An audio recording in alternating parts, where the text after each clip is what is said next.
ಸರಿ, ಈ ಪ್ರಶ್ನೆ ಯಾಕೆ ಕೇಳ್ತೀನಿ ಅಂತ ಕೇಳಾದ್ಮೇಲೆ ಹೇಳ್ತೀನಿ. ಆಯ್ತು. ನಿಮ್ಮ ಫೇವ್ರೇಟ್ ಪೊಲಿಟಿಷಿಯನ್ ಸಿದ್ದರಾಮಯ್ಯನವರು ಹೊಸ ದಾಖಲೆ ಮಾಡಿದ್ದಾರೆ. ಅಂದ್ರೆ ನಮ್ಮ ಕರ್ನಾಟಕದಲ್ಲಿ ದೇವರಾಜ ಅರಸು ಅವರನ್ನು ಬಿಟ್ರೆ ಇವರೇ ಲಾಂಗ್ ಟೈಮ್ ಸಿಎಂ ಆಗಿರೋದು. ಸೊ ನೀವೇನಾದ್ರೂ ವಿಶ್ ಮಾಡಿದ್ರ ಅವ್ರಿಗೆ?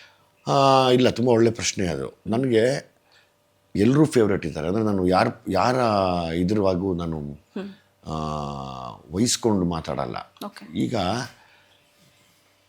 ಫಸ್ಟ್ ನಾನು ತುಂಬ ಇಷ್ಟಪಡ್ತಾ ಇದ್ದಿದ್ದು ಈ ನಮ್ಮ ಮಣ್ಣಿನ ಮಗ ಪ್ರಧಾನಿ ಆದಾಗ ಎಚ್ ಡಿ ದೇವೇಗೌಡರು, ಎಂಥ ದೊಡ್ಡ ಸಾಧನೆ ಅಂತ.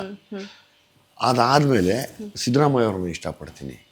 ಹೆಂಗೆ ಅಂತ ನೀವು ಕೇಳಿ, ಒಂದು ಅವರು 5 ವರ್ಷ ಸತತವಾಗಿ ನಿಂತು ಹೋರಾಡಿ ಅವರ ಒಂದು ಮೂಮೆಂಟ್ಸು ಏನು, ಅವರು ಏನು ಈ ರೈತರಿಗಾಗಲಿ ಬಡವ್ರಿಗಾಗಲಿ ಪರ ಏನು ನಿಲ್ತಾರಲ್ಲ, ಅದು ನನಗೆ ತುಂಬ ಖುಷಿ. ಈ ಕಡೆ ಬಂದರೆ ಯಡಿಯೂರಪ್ಪ ಅವ್ರನ್ನ ಕಂಡ್ರು ನನಗೆ ಗೌರವ. ಯಾಕೆಂದರೆ ಇಲ್ಲಿ BJPನ ಮೋಸ್ಟ್ಲಿ ತುಂಬ ಗಟ್ಟಿಯಾಗಿ ನಿಲ್ಲಿಸಿದ್ದವ್ರೆ.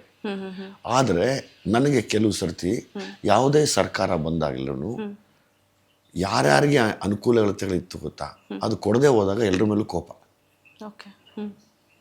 ನೀವು ನಾನು ಇವತ್ತೇ ಮಾತಾಡ್ತಿರೋದು ಅದು. ಎಲ್ಲರೂ ಹೇಳ್ತಾರೆ ನೀವು ಇಲ್ಲ ಅವ್ರ ಪರವಾಗಿ ಜಾಸ್ತಿ ಮಾತಾಡ್ತೀರಾ ಅಂತ. ಇಲ್ಲ, ನಾನು ಎಲ್ಲರ ಪರವಾಗೂ ಮಾತಾಡ್ತೀನಿ. ನಾನು ಒಬ್ಬ ವೋಟರ್ ಆಗಿ ನನ್ನ ಲಿಸ್ಟಲ್ಲಿ ಯಾರ್ಯಾರು ದೊಡ್ಡ ದೊಡ್ಡ ಸಾಧನೆ ಮಾಡಿದಾರೋ ಅವನ್ನೆಲ್ಲ ನೆನೆಸ್ಕೋತೀನಿ. ಅವರೆಲ್ಲರೂ ನನಗೆ ಇನ್ಸ್ಪಿರೇಷನ್ನೇ. ಅಲ್ಲಿ ಯಾವುದೇ ಸರ್ಕಾರ ಬರಲಿ, ಎಲ್ಲಿ ಅನಾನುಕೂಲತೆ ಇದೆಯೋ ಜನತೆಗೆ, ಅವ್ರ ಮೇಲೆ ಯಾವಾಗಲೂ ಕೋಪ ಇರತ್ತೆ ನನಗೆ. ಆ ಥರದ್ದು ಈ ಸರಿನೂ ನನಗೆ ಒಂದು ಯಾವಾಗಲೂ ಯಾವುದೇ ಸರ್ಕಾರ ಬರಲಿ ಒಂದು ಕೋಪ ಇದೆ, ಒಂದು ಬೇಜಾರಿದೆ. ಏನು ಅಂದರೆ ಈ ಗುತ್ತಿಗೆ ನೌಕರರು ಅಂತಿರ್ತಾರೆ ಗೊತ್ತಾ, ಅದರಲ್ಲಿ ಸ್ಪೆಷಲಿ ಈ ಫಾರೆಸ್ಟ್ ಡಿಪಾರ್ಟ್ಮೆಂಟಲ್ಲಿ ಗುತ್ತಿಗೆ ನೌಕರರಿದ್ದಾರೆ.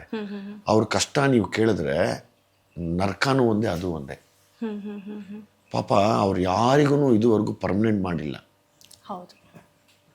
10 ವರ್ಷ, 12 ವರ್ಷ, 13 ವರ್ಷ, 14 ವರ್ಷ ಅವರ ಜೀವನನೇ ಕಳೆದ್ಬಿಡ್ತಾ ಇದ್ದಾರೆ. ಇಲ್ಲ ಯಾವುದೋ ಒಂದು ಆನೆ ಹೊಡೆಯುತ್ತೆ, ಇಲ್ಲ ಯಾವುದೋ ಮೊನ್ನೆ ಒಂದು ಹುಲಿ ಹೊಡೀತು, ಅಥವಾ ಎಲ್ಲೋ ಏನೋ ಒಂದು ಹಾವು ಕಚ್ಚಿ ಅವ್ರು ಗುತ್ತಿಗೆ ನೌಕರರು ತೀರ್ಕೋತಾ ಇದ್ದಾರೆ. ಅವ್ರಿಗಿನ್ನೂ ಪರ್ಮನೆಂಟ್ ಆಗಿಲ್ಲ ಅನ್ನೋದ್ರ ಬಗ್ಗೆ ಖಂಡಿತವಾಗ್ಲೂ ಬೇಜಾರುತ್ತೆ. ಸರ್ಕಾರ ಯಾವುದೇ ಬರಲಿ, ಜೀವನ ದಿನ ಕೈಯಲ್ಲಿ ಇಟ್ಕೊಂಡು ಓಡಾಡ್ತಾರೆ ಅವ್ರ ಕಾಡಲ್ಲಿ. ಅವ್ರ ಬಗ್ಗೆ ಯಾಕೆ ಯಾರು, ಅವರೆಲ್ಲ ಕೇಳ್ತಾ ಇದ್ದಾರೆ, ಆದರೆ ಅವ್ರ ಬಗ್ಗೆ ಯಾರೂ ಮಾತಾಡ್ತಾ ಇಲ್ಲ. ಒಂದು ಕನ್ಸರ್ನ್ಡ್ ಮಿನಿಸ್ಟ್ರು ಮತ್ತು CM ಅವರಿಗೆ ಪ್ರಾಪರಾಗಿ ವಿಷಯ ಗೊತ್ತಾಗ್ತಾ ಇಲ್ವಾ, ಸಮಸ್ಯೆ ಅವ್ರಿಗೆ ಅರ್ಥ ಮಾಡಿಸ್ತಾ ಇಲ್ವಾ, ಅರ್ಥ ಮಾಡಿಸ್ದಿರ ಯಾರೋ ಅಲ್ಲಿನ ಅಧಿಕಾರಿಗಳು ಅಲ್ಲಿವರೆಗೂ ಮುಟ್ಟಕ್ಕೆ ಬಿಡ್ತಾ ಇಲ್ವಾ ವಿಷಯಗಳನ್ನು.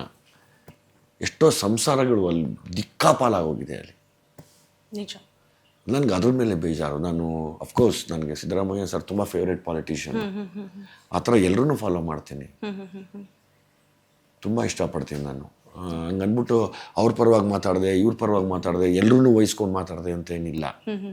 ನಾನು ಒಬ್ಬ ವೋಟರು, ನನಗೂ ಹಕ್ಕಿದೆ, ನನಗೂ ಕೇಳಕ್ಕೆ ಹಕ್ಕಿದೆ. ಅದಕ್ಕೆ ನೇರವಾಗಿ ಡೈರೆಕ್ಟಾಗಿ ಸರ್ಕಾರಕ್ಕೆ ಇದನ್ನ ಕಂಪ್ಲೇಂಟ್ ಥರನೇ ಕೊಡ್ತಾ ಇದ್ದೀನಿ. ಏನೂ ಮಾಡದೇ ಇದ್ರು ಕಾಡಲ್ಲಿ ಕೆಲಸ ಮಾಡುವಂಥ ಗುತ್ತಿಗೆ ನೌಕರದಾರನ ದಯವಿಟ್ಟು ಪರ್ಮನೆಂಟ್ ಮಾಡಿ, ತುಂಬ ಜೀವನ ಕಷ್ಟ ಇದೆ ಅವ್ರದ್ದು ಅಂತ. ಇದಕ್ಕೇನು ಹೇಳ್ತೀರಾ ನೀವು? ನಿಜ ಸರ್, ಹೌದು. ಬಟ್ ಗೊತ್ತಿಲ್ಲ ಸರ್ಕಾರ ಯಾಕೆ ಮೀನಾಮೇಷ ಎಣಿಸುತ್ತೆ ಈ ವಿಚಾರಗಳಲ್ಲಿ ಅಂತ ಹೇಳ್ಬಿಟ್ಟು. ಸುಮಾರು ಡಿಪಾರ್ಟ್ಮೆಂಟ್ ಗುತ್ತಿಗೆ ನೌಕರರು ಇದ್ದಾರಲ್ಲ, ಅವರೆಲ್ಲ ಇವತ್ತು ನರಳ್ತಾ ಇದ್ದಾರೆ. ಗೊತ್ತಿಲ್ಲ ಅದಕ್ಕೆ ಪೊಲಿಟಿಕಲಿ ಅವ್ರೇನು ಹೇಳ್ತಾರೋ ಗೊತ್ತಿಲ್ಲ. ಆದರೆ ನನಗೆ ಯಾವಾಗಲೂ ಒಂದನ್ಸೋದು, ಈ ಕಾಡಿನ ಒಳಗಡೆ ಕೆಲಸ ಮಾಡುವಂಥ ಗುತ್ತಿಗೆ ನೌಕರರು ಏನಿದ್ದಾರೆ, ನೀವು ಅವ್ರನ್ನ ಒಂದು ಸತಿ ನೋಡಿದ್ರೆ ಲಿಟ್ರಲ್ ಆಗಿ ಅಳ್ತೀರ ನೀವು. ಕಾಡಿನ ಒಳಗಡೆ ಅವರು ಎಲ್ಲ ಪಾಪ ವಾಚರ್ಸ್ ಅಂತ ಕರಿತೀವಿ ಅವ್ರನ್ನ. ಈಗ ಕೆಲವರು ಓದಿರೋರಿಗೆ ಗಾರ್ಡ್ಸ್ ಆಗಿ ಬರ್ತಾರೆ, ಅವ್ರ ಹಂಗೆ RFO DFO ಅವರೆಲ್ಲ ಆಗ್ತಾ ಇದ್ದಾರೆ, CCF ಅಂತ ಆಗ್ತಾ ಇದ್ದಾರೆ. ಆದರೆ ಕಾಡು ಒಳಗಡೆನೆ ವಾಸ ಮಾಡಿದವರು ಕೆಲವರು ಹೊರಗಡೆ ಬಂದಿವತ್ತು ಅವರೆಲ್ಲ ಬಂದು ಒಳಗಡೆ ಕೆಲಸ ಮಾಡಬೇಕು. ಏನು ಸುಮ್ಮನೆ ಒಂದು ಉದಾಹರಣೆ ಹೇಳ್ತೀನಿ. ಈಗ ಗಸ್ತು ತಿರುಗೋದು ಅಂತಿದೆ.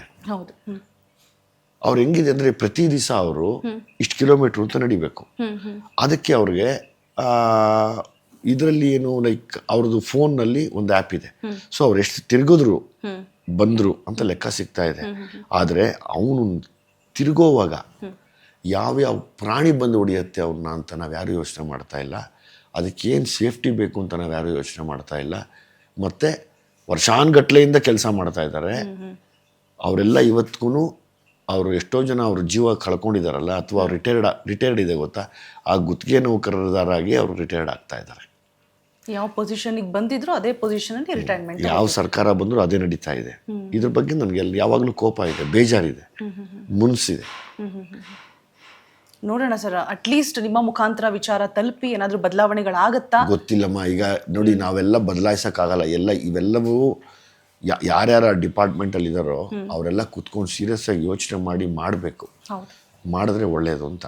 ನಿಜ ಸರ್.